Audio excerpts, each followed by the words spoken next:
टोंक महोत्सव का आगाज हुआ। आज से करीब 207 साल पहले टोंक रियासत की विधिवत स्थापना हुई, जिसके पहले नवाब अमीरुल मुल्क नवाब मोहम्मद अमीरुद्दौला मुल्क बहादुर हुए। इनको भारतीय इतिहास में एक प्रतिष्ठित योद्धा के रूप में जाना जाता है। नवाब अमीर खां का जन्म संभल मुरादाबाद सराय तरीन में सन 1768 में हुआ था। 1798 में वो टोंक आ गए। 1806 उनका टोंक पर अधिकार हो गया। मराठे, होलकर, सिंधिया राजघरानों के सेनापति कमांडर इन चीफ के रूप में कार्य करते हुए उन्होंने अंग्रेजों खिलाफ लगभग 457 लड़ाइयों में भाग लिया और उन सभी में विजयी हुए।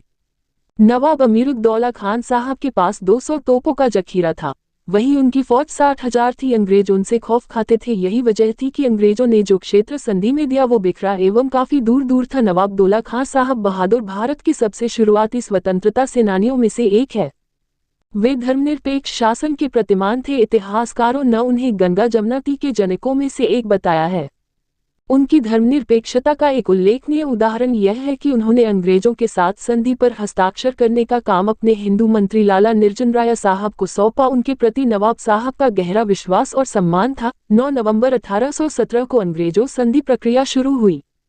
15 नवंबर 1817 में टोंक की विधिवत स्थापना हुई। राजस्थान राज्य की अन्य रियासतों की भांति टोंक में भी स्थापना दिवस 15 नवंबर को मनाया जाता है।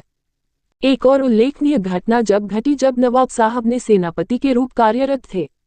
भरतपुर के महाराजा ने उनको अपने यहाँ आमंत्रित किया। शहर बाहरी इलाके में महाराज से मिलने के दौरान उनके एक राजपुरोहित ने उन्हें बताया कि आपको निकट भविष्य में नवान की पदवी मिलेगी। जब उन्हें ये पदवी मिलेगी तो उन्होंने राजपुरोहित को टोंक बुलाया और उनसे कही कि आप टोंक रहेंगे और टोंक में जहां भी चाहे आप मंदिर का निर्माण कर सकते हैं।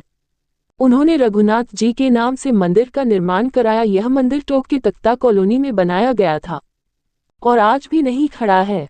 इस मंदिर के निर्माण में नवाब साहब द्वारा वित्त पोषित किया गया और राजपुरोहित इस रख रखाव के लिए निरंतर समर्थन का अनुरोध किया तो नवाब साहब ने इसे सुविधाजनक बनाने मंडीकर की स्थापना की। मंदिर का प्रबंधन इसी के द्वारा चलता था। वर्तमान में उसी राजपुरोहित परिवार के वंशज द्वारा इस मंदिर प्रबंधन किया जा रहा है। इस प्रकार टोंक के सभी नवाबों ने टोंक की मस्जिदों का समर्थन करने के अलावा सभी मंदिरों और जैन नसियाओं का भी समर्थन किया है और आज भी टोंक अपनी गंगा जमुना संस्कृति से पहचाना जाता है। इस अवसर पर अंजुमन सोसाइटी, खानदान ए अमीरिया और शहर के गणमान्य लोग उपस्थित रहे। हनुमान सिंह सोलंकी गढ़ पुरानी टोंक जी। और ये नवाब साहब के साथ हम जुड़े हुए हैं शुरू से ही। नवाब साहब के द्वारा ही हमारा कार्यक्रम होता है। जब भी हमारे कोई प्रोग्राम होता था नवाब साहब खुद पधारते थे और उनके द्वारा ही कार्यक्रम होता है। नवाब साहब जब ये टोंक गया उन्होंने हमें 5 गांव अलग से दिए और वो 5 गांव की जागीर आज भी हमारे पास पट्टा है उसमें। उसके बाद में थोड़ी समस्या पैदा हो गई थी तो 3 गांव फिर हमारे रह गए थे। आज जो हमें पैसा मिला, मुआवजा मिला जिसको कहते हैं, वो हमें 3 गाँव का मुआवजा मिला। उसका रिकॉर्ड है अपने पास और हमेशा नवाब साहब से ही हमारा संबंध रहा शुरू से आखिर तक। किस तरह का संबंध रहा है? शादी ब्याह और लेन देना जो भी प्रोग्राम होता है नज़र बाग में जाते थे, नज़र करते थे बाहर त्यौहार पर और वहाँ पहुँचते थे। हमारा पूरा परिवार जाता था। पिछले कोई वाक़या बताएंगे आप किस तरह? तो पिछला वो तो क्या है, हमारे जो फादर थे ना वही जाया करते थे। हम तो फिर बाद में आए थे, 40 साल बाद आए हमें। वहाँ जयपुर पड़ता था, उसके बाद आए।